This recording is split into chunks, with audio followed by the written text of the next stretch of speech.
Dead Rising 4 is a Christmas game. Don't believe me?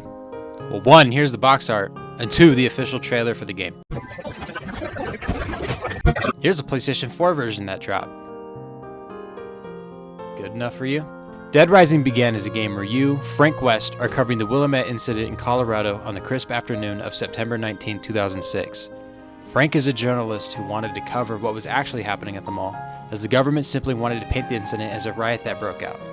That's kind of the truth.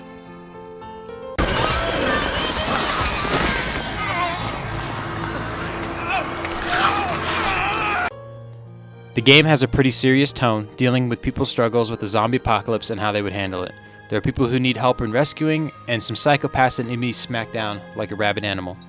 The silliness and goofy nature of the game is enacted by how the player decides to represent themselves as they choose their weapons and clothes to sport in this game. The main mechanic present in Dead Rising is the addition of the 72-hour timer.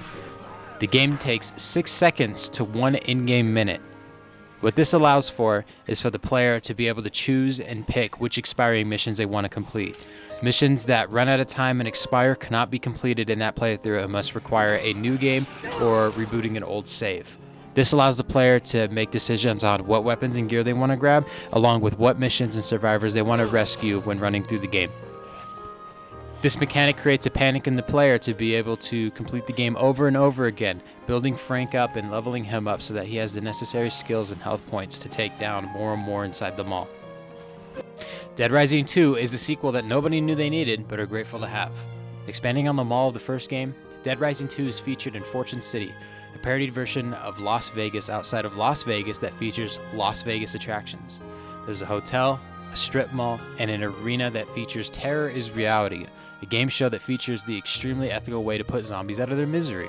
Here we go, Paul. Cocked, locked, and ready to rock. Look out, Green's got the auto gun. You play as Chuck Green, a father who was present at the Las Vegas outbreak 3 years prior. His daughter Katie was infected and requires a new medication Zombrex to prevent her from turning into the undead. Chuck is falsely accused of causing the outbreak, which is cause for concern when running into random psychopaths that want you dead.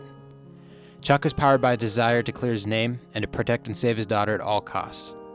Unless you knowingly let her turn into a zombie.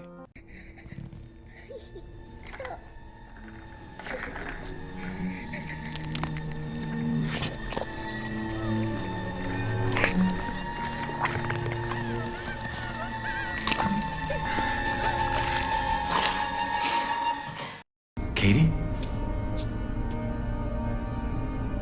Katie?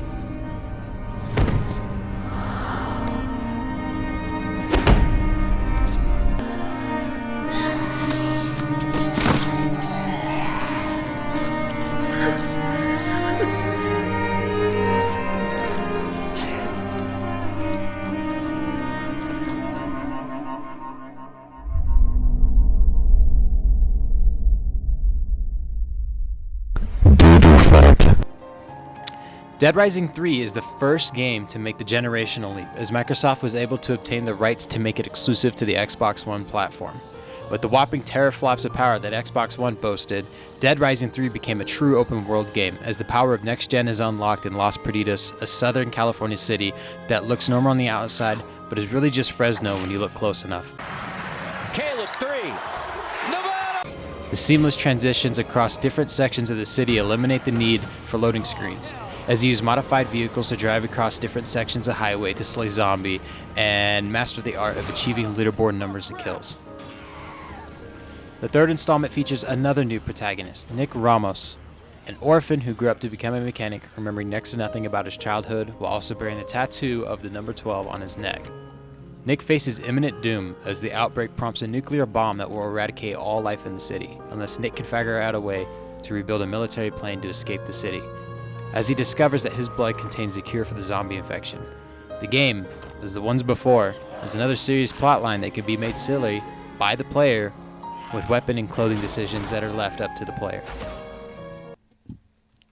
And along came Dead Rising 4.